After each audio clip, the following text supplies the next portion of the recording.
karyawannya pakai sarung dan dilarang pakai jubah. Ya, dilarang pakai jubah. Karena cowok semua. Betul. Kayak sarung terus Jadi jilbaban. karyawan Indo PT itu 1.600 lebih cowok semua. Di kantor kami saat ini 292 kantor di seluruh provinsi. Aset kami sudah 3,175 triliun, hampir 3,2 triliun. Alhamdulillah. Umurnya masih 23 tahun. Wih, Berdiri tahun 23 tahun ya. Kebetulan saya sudah 17 tahun menjadi BPT. Dulu di cabang Banyuwangi, kemudian promosi naik jabatan dari kantor pusat tahun 2010. Saat ini sebagai manajer bisnis BPT yang menangani bisnis, bagaimana aset BPT bisa berkembang. Karena selain sebagai manajer bisnis di BPT, saya sebagai konsultan BPT di Tulungagung, BPT Peta. Sekarang asetnya sudah 72 miliar. Wih, Ya, umurnya 2 miliar. 10 tahun. Kemudian saya sebagai Dewan Pengawas Syariah di 5 BPT, ya, di Pasundan 2 di Padang, kantor pusatnya namanya Koperasi An-Nahar. Ada yang dari tidak ada, ini kota semua ya. Kota. Jadi asetnya sudah 60 miliar lebih. Ya, umurnya baru 9 tahun. Ya. Saya menjadi ketua DPS di situ. Kemudian di Koperasi Al-Mabrur juga anggota DPS. Di Madura ada 3 pesantren dan punya BPT. Saya juga sebagai Dewan Pengawas Syariah.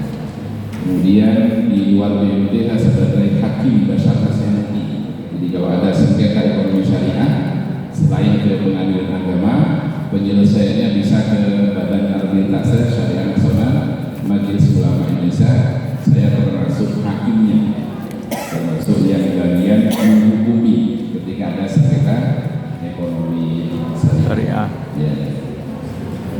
Bapak Ibu yang saya hormati, Bintu GT ini berdiri pertengahan tahun 2000, modalnya hanya 140 jutaan, ya, modal awal, ya, 140 juta, ya, jadi modal awal berdiri, ya. Sekarang modalnya sekitar 400 miliar, aset sudah 3T175, sedangkan tabungan dari anggota 2,4 triliun, tabungan dari anggota. Sisanya itu modal dari anggota sekitar 400 miliar, berarti 2,8. Kemudian sisa dari 3,1 ini adalah pinjaman dari pihak ketiga, yaitu dari Bank Syariah, termasuk dari BSI. Ya, dari BSI juga sudah kami lunasi dari BSI yang 50 miliar kami lunasi. Kemudian dari BCA Syariah 70 miliar juga sudah kami lunasi. Kami dapat dari LPDB 200 miliar, dari PDB juga 200 miliar. Miliar-miliar. Jadi selama 2 tahun Ayo. cukup cepat karena memang berani ekspansi. Jadi kalau Bapak Ibu operasinya ingin besar, ini harus berani ekspansi buka cabang. Jadi harus berani ekspansi buka Cabang.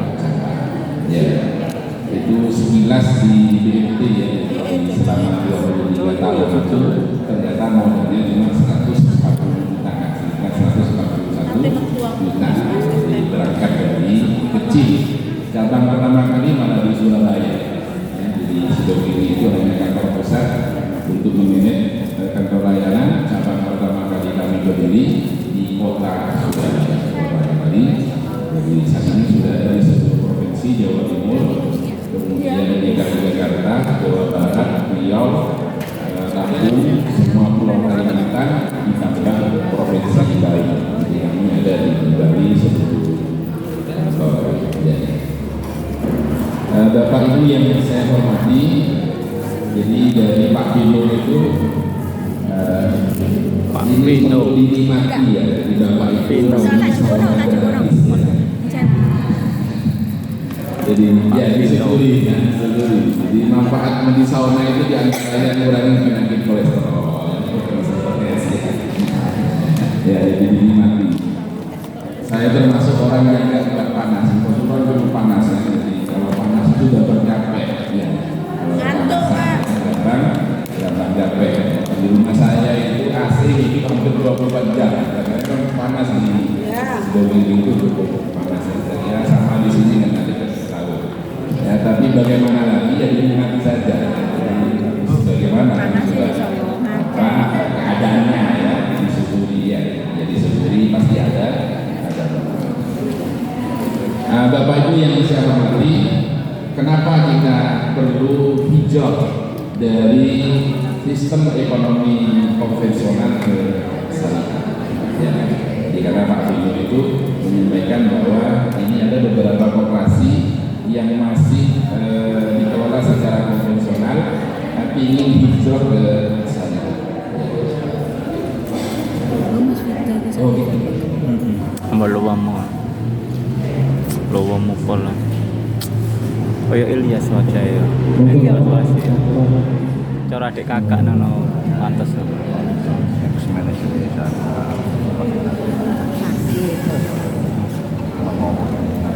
Kaitan pedok asline lho kok Ilyas arek. Adik kakak pantes. Luwum pola. Oh, dinas iki nganu kepala dinas. Iya. Pindah deh. Iya.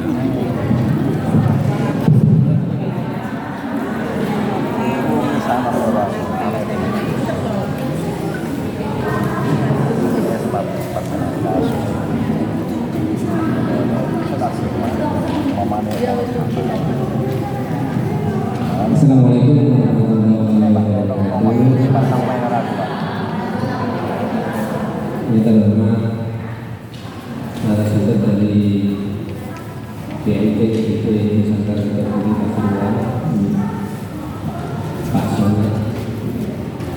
Soleh. Kemudian dari Bang Sari ada terima kasih ya. Terima kasih Bang Karya, BNI dan Komisi. Bang Sari. Terus satu lagi yang tidak kasih. Alhamdulillah pada siang hari ini memang cukup panas. Mohon maaf saya tadi mengikuti mulai pagi setengah 7 beruntun sampai tadi saya menentukan waktu sampai jam setengah 12 setengah 1 saya sudah harus masuk lagi kaitannya dengan investasi pemberantasan korupsi di KPK. Kita jadi di DPRD nanti di memang masalah korupsi ini selalu menjadi sorotan sampai kita semua supaya kita selalu bersih dalam mengapikan isu. Namun itu bukan asal diingat. Tapi tidak kan kita tahu korupsi itu memang harus selalu dihindari. Betul-betul korupsi. Terima kasih Bapak Ibu semuanya yang sudah berkenan hadir atas ini undangan atau mendaftar sendiri kan ya. Kami undangan dengan saat ini kita di administrasi diminta untuk menyampaikan informasi berkenaan dengan hal yang berkaitan dengan koperasi yang selama ini saya lakukan. Pada kesempatan ini kami kegiatan ini itu diskusi panjang dengan teman di koperasi betapa pentingnya untuk membiayai karena ini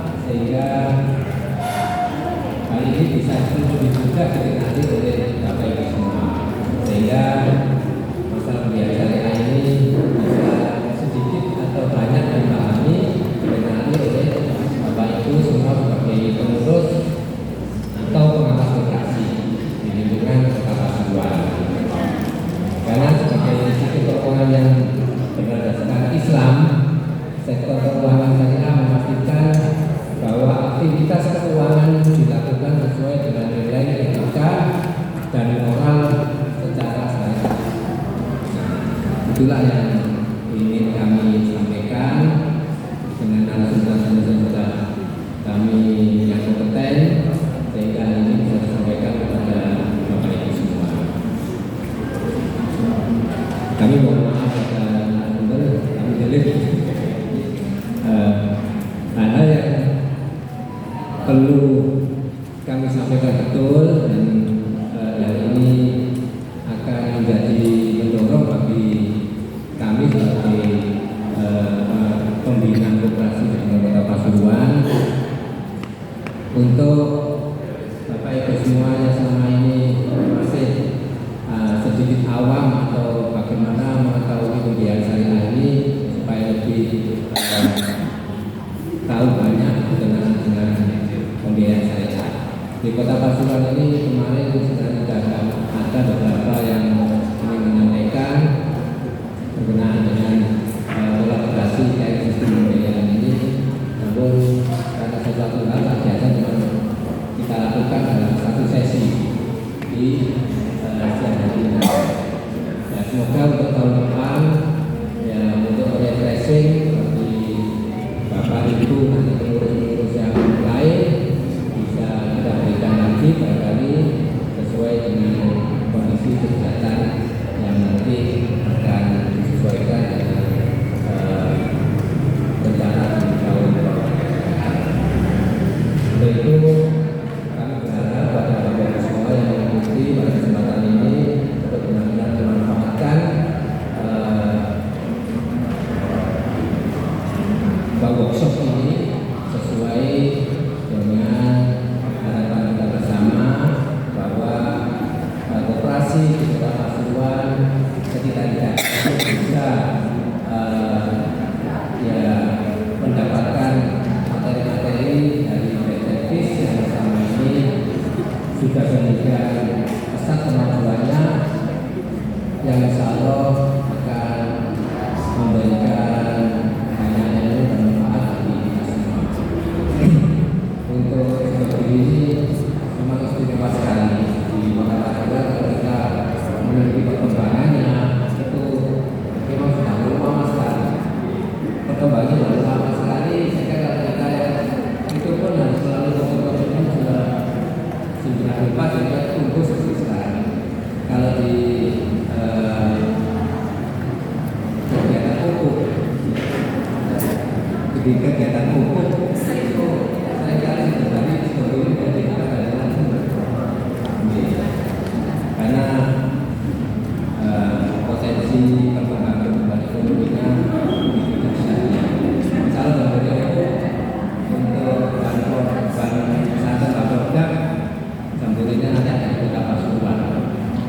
Kita dipilih di Kota Pasuruan, insya Allah dilaksanakan tanggal 29 November ini. Nah, saat ini kami juga kami membantu provinsi Jawa Timur dengan koperasi dan usaha kecil menengah Jawa Timur menyiapkan pupuk yang pertama di Jawa Timur. Nah, kami berharap ini bisa sukses sehingga memberikan dampak bahwa kesuksesan berkenaan dengan pesantren menjadi momentum kita semua bahwa pesantren ini merupakan pertumbuhan ekonomi yang lebih besar yang akan menjadi contoh bagi masyarakat Indonesia. Saya kira itu yang dapat kami sampaikan, dan maaf saya bisa lagi ke ini menemui dari BUMN yang ada jam ini. Saya maaf saya jujur, saya titip kepada semuanya dan memanfaatkan baik-baik waktu yang pada saat ini meskipun kondisinya sangat panas, dan maaf karena tempatnya memang ada seperti ini, kami tidak bisa mencatatkan tadi saya memang secara ketentuan penganggaran tidak boleh pakai meeting untuk data tadi. Kita pakai menggunakan optimalkan aset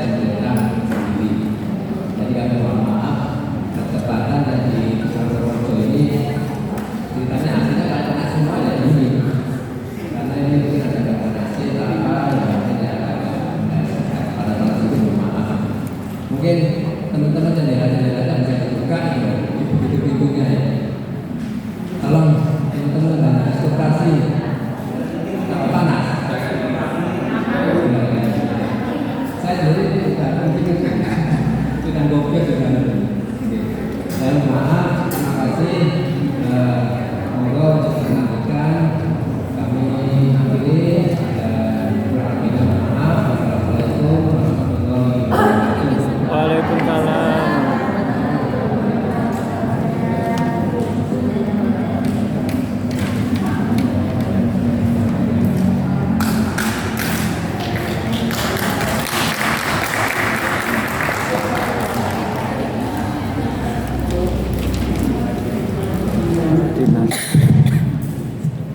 Baik, kami lanjutkan. Kenapa kita perlu hijrah pada sistem ekonomi kita?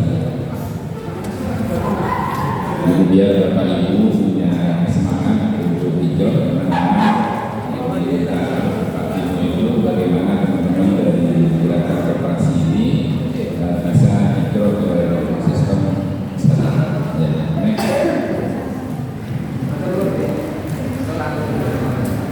Bapak Ibu yang saya hormati, bahwa jihad fisabilillah itu ada dua, ya, jihad fisabilillah itu ada dua cara.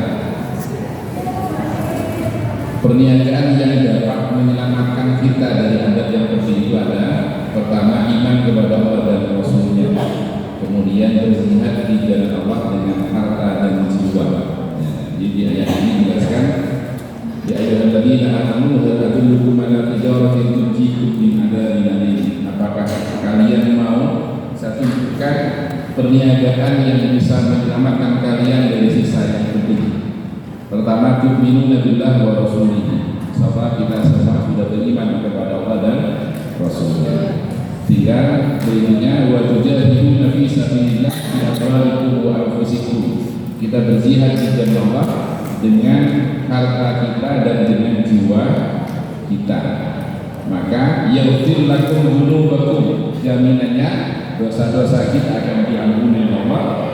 Wa yudkhilukum jannatin tajri, yang kedua akan dimasukkan ke surganya yang di bawahnya itu mengalir sungai-sungai. Ya. Itu jaminannya orang yang jihad fisabilillah. Ya. Di antaranya jihad fisabilillah adalah harta yang kita miliki ini digunakan untuk kepentingan Allah. Ya, jadi di antaranya harta yang kita miliki digunakan untuk kepentingan Allah. Ya. Saya beberapa kali membantu organisasi atau lembaga pesantren yang ingin mendirikan BMT atau koperasi syariah. Ayat ini yang saya kutip kepada para undangan, ya, kepada para undangan, dan alhamdulillah cukup efektif, ya, karena masyarakat itu banyak belum tahu, ya, masyarakat banyak belum tahu. Ada koperasi di Pamekasan sekarang baru umur 2 tahun, ya, baru umur 2 tahun, asetnya sudah 15 miliar, ya. Saya yang melatih semua SDM, ya, mulai dari nol, yang melatih saya semua. Kebetulan saya juga diminta jadi BPS, karena untuk mendirikan BMT itu harus mengupload sertifikat BPS, ya, harus mengupload sertifikat BPS. Kalau nggak ada yang bersertifikat BPS, maka tidak bisa mendirikan koperasi syariah.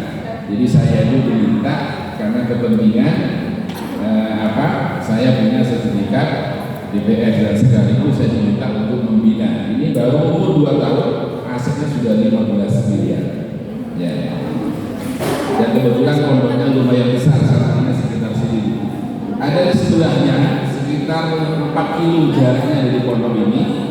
Saya juga BPS di situ. Ini baru umur hampir 2 tahun, asetnya sekarang sudah 8 miliar, lebih kecil. Memang pondoknya lebih kecil. Santrinya sekitar 200-an santrinya.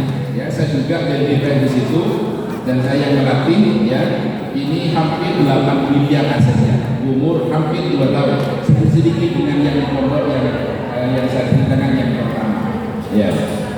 Nah, ini untuk yang pondok yang terakhir ini, awal berdiri sekitar 6 bulan itu lambat pertumbuhannya. Kemudian saya bilang ke kiainya, kiai kumpulkan saja masyarakat di sini, saya yang akan hadir, saya akan memprospek, ya. Jadi ayat ini yang saya sampaikan bahwa kita dikasih rezeki oleh Allah, dikasih kelebihan harta oleh Allah, digunakan untuk apa harta kita ini? Apakah digunakan untuk hal-hal yang sesuai dengan ajaran Allah atau malah bertentangan dengan ajaran Allah? Ya, alhamdulillah setelah saya kumpulkan, besoknya itu ada 2 orang yang lulus itu 100 juta, ada yang 150 juta. Besoknya langsung. Ya, itu saya prospek yang saya kumpulkan, saya hadir ke Makassar. Ya, Bapak Ibu yang saya hormati, ya. Jadi kita ketika mengembangkan lembaga keuangan syariah, ya, maka harta anggota yang kita kelola itu bagian daripada jihad fisabilillah. Ya, jihad fisabilillah menggunakan harta kita. Kemudian SDM yang mengelola mulai dari pengurus, pengawas dan karyawannya itu bagian dari jihad fisabilillah dengan jiwa kita, dengan jiwa raga kita, bahwa pengelola lembaga keuangan syariah ini tenaga yang digunakan, tenaga yang dikerahkan untuk mengelola koperasi itu semuanya bernilai jihad fisabilillah. Kenapa? Kita mengelola koperasi syariah ini dalam rangka menyebarkan atau dakwah bilhaq, menyebarkan ajaran Islam, yaitu muamalah secara syariah. Itu kelebihannya, ya. Kelebihannya mengelola lembaga keuangan syariah, waktu yang kita gunakan, tenaga yang kita gunakan untuk mengelola koperasi ini semuanya bernilai ibadah. Karena apa? Karena ini bagian daripada jihad fisabilillah, yaitu menyebarkan ajaran Islam dalam hal muamalah syariah. Bagaimana bertransaksi sesuai dengan ajaran Islam, yaitu menghindari transaksi yang ribawi. Ya, itulah Pak ini sudah jalan operasinya, ya. Sudah jalan. Jam kerjanya berapa? Berapa jam? 24 jam. Bapak ini yang saya hormati, coba saya mengajari mengkalkulasi waktu kita ini 24 jam yang digunakan untuk ibadah itu berapa lama, ya? Bapak Ibu sholat wajib berapa kali? 5? Sama dengan saya, ya, sama 5 kali, ya. Yaitu zuhur, asar, maghrib, isya, subuh. Wis kita kalkulasi satu waktu ini kita gunakan waktu 10 menit, wis paling lama. Ada yang sholat zuhur sampai 10 menit mulai takbir. Goyangnya betul takbir. Nah, wis kita hitung 10 menit. 10 kali 5 berapa menit? 60 menit ya, sampai 1 jam. Kita hidup 1 hari semalam 24 jam. Berarti ibadah kita itu hanya 50 menit 1 hari 1 malam. Ya. Kalau Bapak Ibu menambah sholat sunat qobliyah ba'diyah berapa menit kira-kira? Puasa, ibadah berikutnya adalah puasa. Hanya sebulan saja. Ramadan loh. Selain Ramadan, puasa sunat nggak pernah puasa. Ya, ada yang puasa tuh. Senin Kamis, alhamdulillah berarti ibadahnya bertambah. Itu ibadah puasa Senin Kamis. Jadi seminggu ini ada tambahan buat ibadah puasa 2 kali. Ya. Kemudian dalam 24 jam kita tidur berapa jam? Nah, standarnya 8 jam. Ya, kalau saya 4 jam malam. Ya, tidak sehat ya. Berarti waktu kita ini 8 ditambah 50 menit anggap 9 jam, ya. Kemudian yang 15 jam ini kemana? Banyak untuk bekerja. Kalau kita sebagai pegawai libur seminggu 2 kali berdasarkan undang-undang tenaga kerja, berarti 1 hari itu kerjanya 8 jam. Karena aturan undang-undang tenaga kerja, orang itu bekerja seminggu 40 jam dan wajib dikasih waktu libur. Ada yang 1 hari dalam seminggu, ada yang 2 hari. Kalau perusahaan itu mempekerjakan orang, liburnya 1 hari seminggu, berarti 40 dibagi 6, berarti sekitar 7 jam per hari. Ya, kalau 2 hari 8 jam. Dan setiap hari itu perusahaan harus ngasih waktu istirahat minimal 30 menit. Itu undang-undang tenaga kerja. Ya, anggap kita bekerja ini 7 jam. Ya, 7. Ya. Bagaimana waktu 7 jam ini semuanya bernilai ibadah? Ya, caranya bagaimana? Agar waktu 7 jam ini yang kita gunakan untuk bekerja semuanya bernilai ibadah. Ya, maka caranya adalah kita bekerja niat mencari nafkah untuk anak dan istri. Maka 7 jam itu bernilai ibadah. Ya, kalau bukan ini niatnya, ya itu apa? Ya bekerja oleh tangan gitu ya. Ya, tapi bukan untuk niat memberi nafkah kepada anak istri. Yang penting untuk makan itu kok ya. Untuk makan kan bisa berdiri sendiri. Ya maka tidak bernilai ibadah. Kemudian bagi pengelola lembaga keuangan syariah, waktu 7 jam ini diniati bagian dari jihad fisabilillah, yaitu berdakwah, mengajak masyarakat terbebas dari transaksi yang diharapkan oleh Allah. Maka 7 jam itu semuanya bernilai ibadah. Gitu ya. Jadi kalau niat nafkah itu namanya ibadah, ibadah yang tidak murni. Tapi kalau lembaga keuangan syariah, tujuannya adalah bagian dari dakwah, mengajak masyarakat bertransaksi sesuai dengan syariat, ibadah murni. Ya, termasuk ibadah kepada Allah. Ya, sehingga Bapak Ibu yang mengelola lembaga keuangan syariah ini termasuk ad-da'i ilallah, orang yang mengajak kepada jalan Allah. Sehingga Bapak Ibu nanti kalau sudah pindah ke syariah, dibagi kiai, dibagi kursi, dibagi umumnya itu pantas. Karena karena berdakwah kepada ajaran Allah. Gitu ya. Iya betul. Ya. Jadi banyak teman-teman mengelola BMT itu ketika sudah mengelola BMT pakai kopiah masuk pasar dibagi ustaz. Terus kadang apa? Rising. Ini ke pasar dibagi ustaz. Saya bilang jangan rising, jangan layak dibagi ustaz. Karena apa? Anda ini masuk pasar bagian dari dakwah, ngajak masyarakat bermuamalah secara ya. Dan itu kelebihannya lembaga keuangan syariah, bahwa kita bekerja ini bagian dari dakwah, yaitu ngajak masyarakat bermuamalah secara syariah. Ya. Next. Ya, jadi kita dapat pahala jihad fisabilillah. Ya. Kemudian ada ayat lain yang menjelaskan ya ayyuhalladzina amanu udkhulu fis-silmi kafah. Jadi kalau kita masuk Islam itu jangan setengah-setengah, jangan separuh-separuh. Jadi masuk Islam secara totalitas, secara komprehensif ya. Jangan hanya sholatnya kita dilakukan, kemudian puasa, zakat, haji ya. Tapi bermuamalah juga harus sesuai dengan ajaran Islam. Itu namanya masuk Islam secara totalitas, secara komprehensif. Ya, jadi itu yang perlu kita sadari bersama ya, bahwa kita ini sekiranya berislam, beragama Islam betul-betul total ya, karena ajaran Islam itu banyak, namanya urusan puasa, sholat bukan, tapi juga bagaimana bermuamalah ini sesuai dengan ajaran Islam. Next. Nah ini faedah ini tentang bunga ya. Bunga kalau beres atau faedah ada tambahan yang dikenakan generasi pinjam uang al-qorad yang ditentukan dari pokok pinjaman tanpa mempertimbangkan pemanfaatan hasil pokok tersebut berdasarkan tempo waktu dihitung secara pasti dibuka dan barunya berdasarkan persentase. Riba adalah tambahan tanpa imbalan yang terjadi karena penangguhan dalam pembayaran yang diberikan sebelumnya, dan inilah yang disebut riba nasihat. Jadi antara bunga dengan riba itu ada sisi persamaan ya. Di lembaga keuangan konvensional itu hanya satu sistem, yaitu sistem bunga. Next. Praktek pembukaan uang saat ini telah memenuhi kriteria riba yang terjadi pada zaman Rasulullah, yaitu riba nasihat.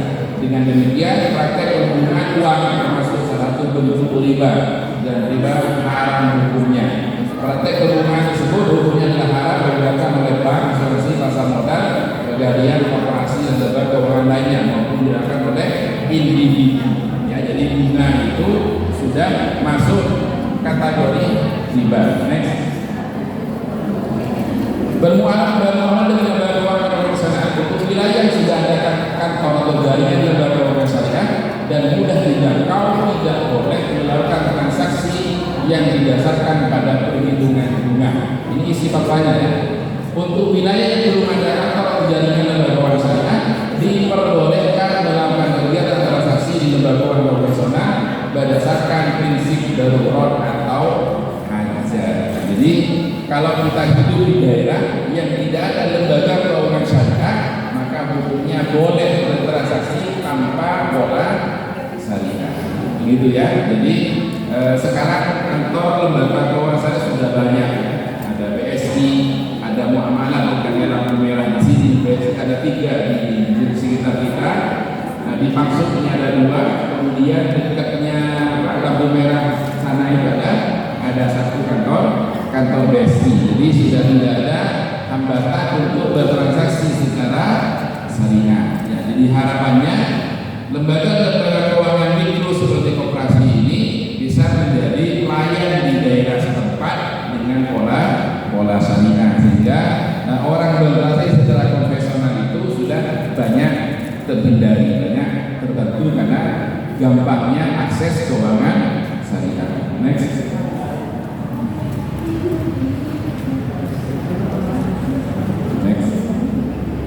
Ya. Nah, ini ayat yang menjelaskan tentang riba, ya. Ayat yang menjelaskan tentang riba. Bagaimana bapak ibu yang sudah pernah melakukan, di ayat ini sudah jelas ya. Faman ja'ahu mau'izatun min rabbih fantaha falahu ma salafa amruhu min Allah. Jadi orang yang sudah tahu tentang transaksi riba itu haram, kemudian fantaha, kemudian dia berhenti tidak melakukan, artinya bertaubat ya. Falahu ma salaf, yang lalu biarlah berlalu. Ya, yang lalu biarlah berlalu. Karena bapak ibu belum tahu ya, wa amruhu ilallah, semua diserahkan kepada ya. Wa man ada, namanya contoh bapak ibu dari konven pindah ke syariah. Setelah itu balik lagi ke konven, namanya waman ada orang yang mengulangi ya, sudah pindah ke syariah kok balik lagi ke konven. Waman ada faulai ashabun nari hum fiha khalidun. Jadi kalau dia balik lagi ke sistem konven, maka mereka menjadi penduduk neraka kekal abadi di dalamnya. Gitu ya. Ya, jadi gitu Bapak Ibu. Jadi karena selama ini memang tidak tahu. Hah? Ya, karena sekarang kan sudah tahu. Ya, bukan balik dari itu, karena belum tahu nanti. Jadi karena dulu memang tidak tahu, maka falahu masalah yang lalu biarlah berlalu. Gitu nih, yang lalu biarlah berlalu. Karena memang tidak tahu. Karena sekarang sudah tahu, ya. Ya, nggak boleh balik, gitu ya. Kemudian saya ingin menjelaskan, ya, kenapa sekarang ini banyak masyarakat yang mengatakan, ya, podwaai konven syariah, ya, sama saja konven dengan syariah. Cuma bedanya karyawannya pakai kopiah, yang cewek pakai kerudung, pakai jilbab, gitu ya. Enggak, sama saja. Ya. Nah, itu sebenarnya di Al-Qur'an sudah diabadikan di ayat ini ya. Di ayat ini sudah diabadikan ya. Qalu innamal bai'u mislur riba. Ya, qalu innamal bai'u mislur riba. Itu artinya orang-orang yang transaksi dengan riba itu mengatakan innamal bai'u mislur riba. Sesungguhnya akad jual beli sama dengan riba. Itu artinya ayat ini. Innamal bai'u mislul riba. Sesungguhnya akad jual beli sama dengan riba. Maksudnya sesungguhnya akad jual beli sama dengan riba. Ya. Jadi di antara akad di lembaga keuangan syariah adalah akad jual beli akad baik. Nah, itu oleh pemakan riba itu dikatakan innamal bai'u mislul riba. Sesungguhnya jual beli sama dengan riba. Di ayat ini kalau dikontekstualkan, innama syariah mislu konvensional. Sesungguhnya sistem syariah itu sama dengan sistem konvensional. Itu anggapannya mereka. Tapi dikatakan oleh Allah, wa halallahu al-bai'a wa harrama riba. Beda. Allah itu menghalalkan jual beli dan mengharamkan riba. Nanti beberapa perbedaannya saya jelaskan. Kenapa beda antara beda dengan riba, antara jual beli dengan riba? Ya, antara jual beli dengan riba itu ada persamaan. Ada persamaan, sama-sama bayar lebih. Contohnya gini, ya. Jadi contoh ini apa ini? Kalau bukan aqua ya. Bukan. Ya. Ini biasanya kalau kita beli air itu ya, MDK beli aqua dikasih klub mau gitu ya. Beli aqua ya saya coba. Ya, oke. Jadi umpamanya kita jual beli air ini. Ya, ini gulanya 2. Kemudian ibu beli air minum dalam kemasan kasih berapa? 3.000 ya. Saya belinya 2.000. Berarti untuk ada kelebihan 1.000. Nah, ini namanya jual beli. Kemudian ada kasus akad hutang-hutang. Uang ini 2.000 saya hutangkan kepada ibu selama seminggu kembali 3.000 ya, sama-sama ada kelebihan sendiri ya. Yang pertama itu boleh karena apa? Karena jual beli itu boleh karena ada barang yang diperjualbelikan. Itu namanya ada underlying aset yang diperjualbelikan. Kemudian yang menghutangi uang 2.000 itu tidak ada underlying aset, tidak ada barang yang diperjualbelikan, tapi uang itu menjadi alat jual beli, tidak boleh. Ya, itu namanya akad hutang, akad qard, ya akad hutang. Jadi kalau menghutangkan uang tidak boleh mengembalikan lebih. Kalau mengembalikan lebih itu disebut riba. Ya. Kesamanya apa? Sama-sama kembali tambah sedikit. Cuma yang jual beli, yang menjual AMDK itu boleh karena akadnya jual beli, yang menghutangkan tidak boleh karena akadnya qard. Akad qard itu tidak boleh mengembalikan lebih. Itu ketentuan syariah. Jadi orang kalau akad hutang tidak boleh mengembalikan lebih. Nah, kalau mengembalikan lebih, maka lebihnya yang haram. Kalau 2.000-nya ya. Jadi 2.000-nya tidak haram, yang haram hanya 1.000-nya tadi. Ya, kalau yang 2.000 enggak haram karena memang hutang uang harus dikembalikan. Ya, itu ini bedanya antara jual beli dengan riba. Ya, jadi kalau sekarang ada stigma negatif di masyarakat, syariah dengan konven sama itu sudah diabadikan dalam Quran, sudah diabadikan. Ya, bukan hanya sekarang stigma negatif. Ya, monggo. Iya. 2.000, 3.000, 1.000. Bagaimana? Oke. Baik, bagus pertanyaan, tepuk tangan. Nanti Bapak siapa? Bapak Agus. Ya. Jadi ada bahasa seperti ini di masyarakat. Sama saja saya dengan konven. Malah larangan dari gitu ya. Malah lebih mahal syariah. Jadi Bapak Ibu perlu ketahui bahwa mahal murah itu bukan ranah pembahasan syariah. Ya, jadi syariah itu tidak ngatur caranya mengambil keuntungan itu seberapa besar, tidak diatur. Yang diatur syariah adalah bagaimana cara ngambil keuntungan, bukan besar kecilnya ngambil keuntungan, bukan. Jadi syariah itu bebas ngambil keuntungan itu kecil, bahkan dijual rugi pun boleh dalam syariah. Dijual rugi pun boleh, asalkan uangnya sendiri. Ya, jadi sampean transaksi dijual rugi itu boleh asalkan uang sendiri. Tapi kalau uangnya orang anggota nggak boleh transaksi rugi, karena merugikan orang lain nggak boleh dalam syariah. Gitu ya, merugikan orang lain tidak boleh. Tapi kalau sampean transaksi uangnya sendiri,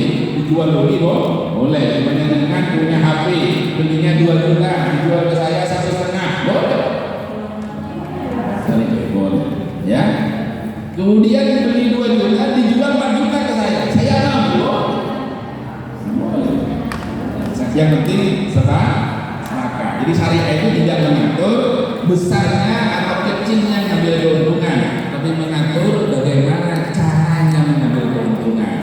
Gitu ya, di antara caranya adalah dengan akad jual beli. Banyak di masyarakat yang mensiasati lembaga atau bahkan perorangan yang meminjamkan uang kepada tetangganya, oleh orang ini diberikan emas. Ya, saya kalau uang nggak punya, kalau emas punya, saya utangkan emas kepada ibu. Gitu ya. Jadi contoh gini, umpama emasnya itu harganya 1 juta.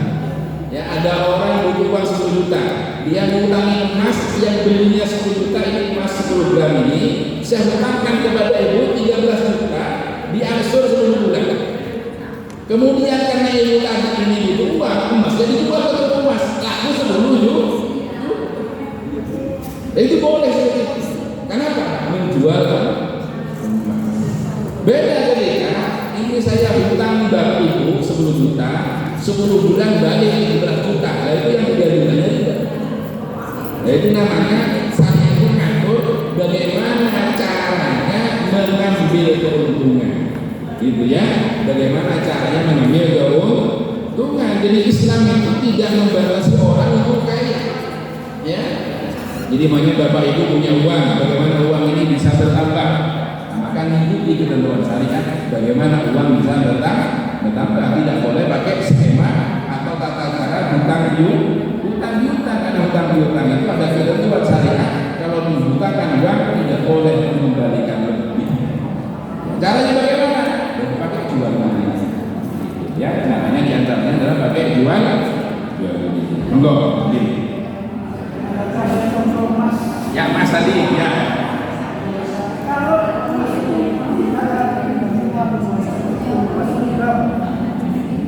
Hutangi emas 10 gram juta dijual kepada saya, boleh. Itu namanya bai'ul kita. Kalau dijual kepada kita, boleh.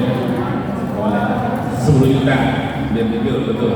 Ini saya hutangkan emas 10 gram kepada ibu seharga 13 juta, diangsur setiap bulan. Gitu ya. Itu namanya jual beli barang dengan sistem hutang. Ya. Kalau syariahnya namanya dain, bukan qard, tapi dain. Ya, dainul murabahah namanya ya. Jadi hutang jual beli. Ya, jadi atau pakai HP, namanya bapak punya komputer HP ya. Kemudian ada orang butuh uang, saya nggak punya kalau HP ada ini saya hutangi. Ini HP ini saya hutangkan kepada bapak seharga 3 juta selama 10 bulan diangsur setiap bulan. Lalu saya butuh uang pak, ya silakan HP-nya dijual kepada orang lain terserah atau kepada saya monggo. Gitu. Ya, nah itu namanya syariat. Jadi syariat itu ngatur bagaimana agar kita harta kita ini bisa bertambah, tapi sesuai dengan ajaran syariat. Bisa ditangkap ya? Ya, itu syariat. Jadi di bapak ibu kalau pindah ke konvensi syariat dari konvensi syariat sebenarnya sangat mudah. Dan contohnya tadi kita menghindari menggunakan uang. Ya, tapi pakai skema yang sesuai dengan syariat. Nanti saya jelaskan beberapa contohnya ya. Ini sekarang kenapa kita harus pindah ke syariat? Next. Hindari tuduhan yang membinasakan. Ini ada hadis ya. Ada tuduhan yang membinasakan kita.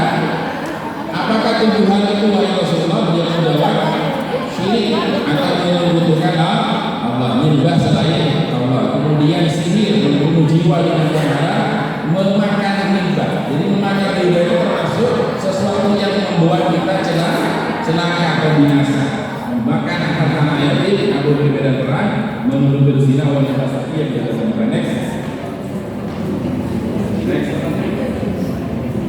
Nah ini jenis riba ya. Secara garis besar riba terbagi kepada 2 bagian, yaitu riba hutang piutang dan riba jual beli. Riba hutang piutang, riba qard, suatu manfaat atau tindak kelebihan tertentu yang disyaratkan terhadap yang berhutang. Hari ini riba jahiliyah, hutang dibayar dari pokoknya karena sesungguhnya tidak mampu membayar hutangnya pada waktu yang ditetapkan. Ya, Jadi kalau riba orang itu kita menghutangkan uang, minta kembalian lebih, ya. Kalau riba jahiliyah, ya, orang hutang 1 bulan, karena lewat temponya dia diminta mengembalikan lebih karena lewat jatuh tempo. Jadi ini kalau riba orang itu masuk sejak awal dia minta kembali lebih. Kalau riba jahiliyah, hutang dibayar lebih dari pokoknya karena si peminjam tidak mampu membayar hutangnya pada waktu yang ditetapkan. Ya. Next. Riba jual beli, tadi itu riba qadar. Kemudian riba jual beli, riba fadl, pertukaran antara barang-barang sejenis dengan kadar takaran yang berbeda dan barang yang diperjualkan termasuk jenis barang ribawi, seperti menukar emas dengan emas, ya, menukar yang jual beli, ya, itu termasuk transaksi yang ribawi. Kemudian riba nasiah, penangguhan penyerahan atau penerimaan jenis barang ribawi dengan jenis barang ribawi lainnya. Ya, ini riba nasiah. Tapi yang banyak di kita yang terjadi adalah yang pertama, yaitu riba qadar. Next. Ya. Jadi contoh gini, Pak. Yang terjadi di lembaga konven ada 2 ribanya. Pertama riba qadar, kemudian yang riba jahiliyah, yaitu orang yang menunda pembayaran karena nundanya itu juga nambah bunga. Nah, di transaksi jual beli itu juga bisa terjadi seperti itu, ya. Jadi mamanya ini bisa itu terjadi riba, ya, bisa terjadi riba, yaitu karena penundaan pembayaran, sudah jatuh tempo pembayaran yang nggak bisa bayar, kemudian bertambah pembayarannya, itu juga riba, ya. Jadi jual beli itu juga bisa terjadi riba karena penundaan pembayaran. Next. Jadi ada 4 tahap pengharaman riba. Jadi riba itu, Pak, karena sudah membudaya di masyarakat Arab, itu Allah mengharamkannya secara tadriziyah, secara gradual, secara bertahap, tidak sekaligus. Jadi dulu itu, Pak, riba itu oleh Allah diharamkan secara bertahap, tidak langsung ayat pertama langsung haram total, tidak, tapi secara bertahap. Ya, next. Nah, ini ayat yang ketiga atau yang keempat atau ayat yang terakhir pengharaman riba. Ya. Ini sudah yang terakhir, Pak. Awalnya tidak boleh berlipat ganda dan sebagainya. Ini terakhir pengharaman riba. Ya ayyuhalladzina amanu ittaqullaha wa dharu ma baqiya minal riba in kuntum mu'minin. Fa in lam taf'alu fa'lamu biharbin minallahi wa rasulih. Ini sangat keras ancaman dari Allah, ya. Wa in tubtum falakum ru'usu amwalikum la tadrimuna wa la tadlamun. Hai orang-orang yang beriman, bertakwalah kepada Allah dan tinggalkan sisa riba yang belum dipungut jika kamu orang-orang yang beriman. Maka jika kamu tidak mengerjakan atau tidak meninggalkan sisa riba, maka ketahuilah bahwa Allah dan Rasulnya akan memerangimu. Jadi orang yang tetap melakukan riba itu akan diperangi oleh Allah dan Rasulnya. Dan jika kamu bertobat dari pengambilan riba, maka bagimu pokok hartamu dan kamu tidak menganiaya dan tidak pula dianiaya. Jadi saya membacakan ayat ini ketika lembaga keuangan konven mau hijrah ke syariah, ya, itu bagaimana pembiayaan atau korot atau hutang yang sudah berjalan, ya, bagaimana hutang yang sudah beredar, ya. Nah, ini saya kutip ayat ini karena memang ada kepentingan lembaga keuangan konven yang ingin hijrah ke syariah, padahal dia sudah banyak hutang yang disalurkan kepada anggotanya. Maka konsepnya adalah hanya bayar pokok. Ya, yang sudah jalan itu hanya bayar pokok. Jadi diangkat ulang bahwa bapak itu hanya bayar pokok. Itu yang diangkat ulang, ya. Umpama nanti anggota ini tanpa syarat mengembalikan lebih, jangan salah. Tapi perjanjiannya diubah, ya, diangkat kor, namanya kordul hasan, ya, diangkat kor anggota hanya dikontrak mengembalikan pokok untuk yang sudah jalan, yang sudah jalan, pembiayaan yang sudah beredar, itu diangkat ulang, di reschedule dengan akad hutang piutang hanya mengembalikan pokok. Nah, ketika mengembalikan anggota kasih lebih, jangan masalah, asalkan di perjanjian itu tidak diikuti, tidak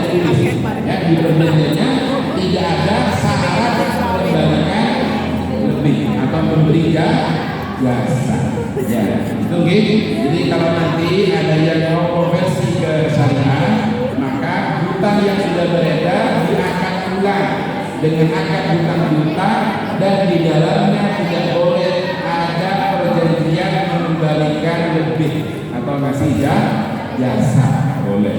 Ya, hanya mengembalikan pokok itu ya, itu caranya.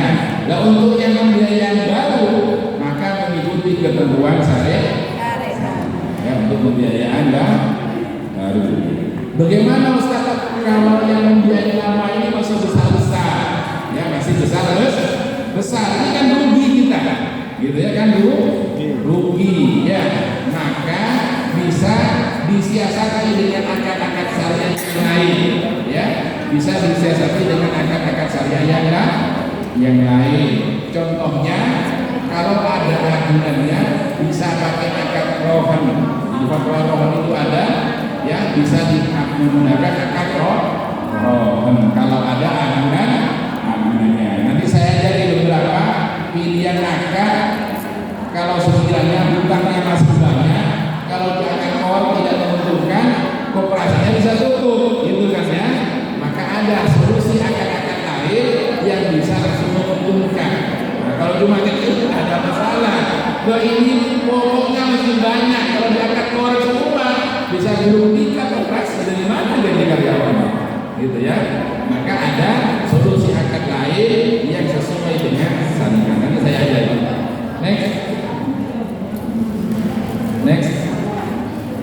Next. Ya, ini dalil bahwa syariah itu membawa berkah. Jadi bahwa syariah ini membawa berkah itu ada dalilnya Bapak Ibu, ya, bukan hanya pengakuan sepihak dari pengelola syariah, tidak, ya. Jadi ini hadis qudsi. Hadis qudsi ini menjelaskan bahwa Allah itu menjadi pihak ketiga bagi orang yang berakad syirik. Seperti apa akad syirik? Bapak Ibu mendirikan koperasi ini, dananya dihimpun dari siapa? Dari anggota, ya. Dan dana yang dihimpun dari anggota ini dalam syariat Islam namanya akad syirik. Namanya akad syirik. Syirik akad musyarakah, ya. Di dana yang dihimpun itu di akad musyarakah dalam Islam, ya. Sebenarnya di prinsip koperasi itu sudah sesuai dengan akad sirka, ya. Di koperasi itu sesuai dengan akad sirka. Di anggaran dasar anggaran rumah tangga, anggota itu mendapatkan jasa, namanya, ya. Jasa berapa persen ya di koperasi itu? Dari SAU-nya. Oh, pakai persentase. Oh, itu yang tidak sesuai, ya. Kalau di syariah tidak pakai persentase dari dananya. Tapi kalau di syariah itu jasa atau SAU yang diterima anggota ada yang 50% dari SAU koperasi, ada yang 40% dari SAU koperasi, ada yang 20% dari SAU koperasi, bahkan ada yang sampai 60% dari SAU koperasi, ya. Jadi kalau di syariah itu tidak pakai persentase 1% atau 12% tidak, tapi persentasenya dari SAU. Dan sebenarnya Bapak Ibu, ya, di peraturan Menteri Koperasi, konsep tentang koperasi ini sudah sesuai dengan prinsip-prinsip musyarakah dalam syariah, ya, sesuai dengan prinsip-prinsip musyarakah. Apa prinsipnya? Anggota mengumpulkan dana, yaitu simpan pokok, simpan wajib. Kemudian setelah dana terkumpul, anggota milih siapa? Milih lebih syariah juga seperti itu. Akad sirka itu orang berkumpul mengumpulkan modal, kemudian dari orang yang mengumpulkan modal ini menunjuk wakil untuk mengelola modal. Itu syariah itu. Jadi koperasi sudah sesuai dengan syariah. Kenapa? Karena para anggota yang mengumpulkan modal ini untuk mengelola modalnya memilih pengurus dan pengawas untuk mengelola modal. Itu sesuai akad sirka dalam akad syariah. Gitu ya. Dan di sini orang yang berakad sirka, Allah akan hadir di tengah-tengah kita, ya. Maksudnya bagaimana hadir di tengah-tengah? Ana ma'huma bil hifzi wal i'anah. Jadi Allah akan membantu bisnis kita, ya. Jadi lembaga keuangan yang diangkat dengan syariah, Allah datang di tengah-tengah kita membantu bisnis kita ini bisa berkembang. Ini hadisnya seperti itu. Next. Kemudian akad yang kedua di syariat itu diantaranya akad yang kedua adalah akad jual beli secara tidak tunai. Ya, akad jual beli secara tidak tunai. Pertama, akad musyarakah itu dipakai di lembaga keuangan syariah. Akad yang kedua, akad jual beli secara tidak tunai. Kalau tunai tidak akan datang ke KSP, ya. Kalau tunai tidak akan datang ke KSP. Kalau orang datang beli tunai datangnya ke koperasi konsumen, koperasi produsen. Kalau ke KSP pasti datang untuk kredit, untuk nah, di syariah itu namanya al-bai'u ila ajalin, ya. Jual beli secara tangguh, jual beli tidak tunai, ya. Jual beli tidak tunai ini mengandung barokah di dalamnya. Ini hadis, ya. Hadis, ya, orang yang mempraktikkan jual beli tidak tunai itu, maka akan jual beli ini membawa barokah. Itu ya, membawa barokah, ya. Jadi orang-orang kuno, ya, nanti kalau di daerah Jawa, ya, kalau orang Madura itu ada pesannya orang tua itu, kalau ingin kaya harus berani hutang. Maksudnya berani hutang itu kalau beli itu hutang, tidak tunai. Itu kalau ingin orang itu ingin kaya. Ternyata memang ada hadisnya, ya. Jadi orang ini kalau jual beli secara tidak tunai, maka transaksi ini membawa barokah. Itu oke? Bisa dipahami, ya. Akad yang kedua yang membawa barokah adalah akad mudharabah. Akad mudharabah atau mudharabah. Nah, ini akad yang ketiga di BT yang dipakai adalah akad mudharabah. Jadi pertama musyarakah, kemudian akad jual beli secara tidak tunai, akad mudharabah. Ini sama-sama dipakai di lembaga keuangan syariah, dan akad ini sudah jelas di hadisnya membawa barokah. Next. Ya, iman dan takwa memudahkan rezeki kepada membawa berkah. Ya, jadi orang yang bertransaksi secara syariah sesuai dengan ajaran Allah menunjukkan bahwa kita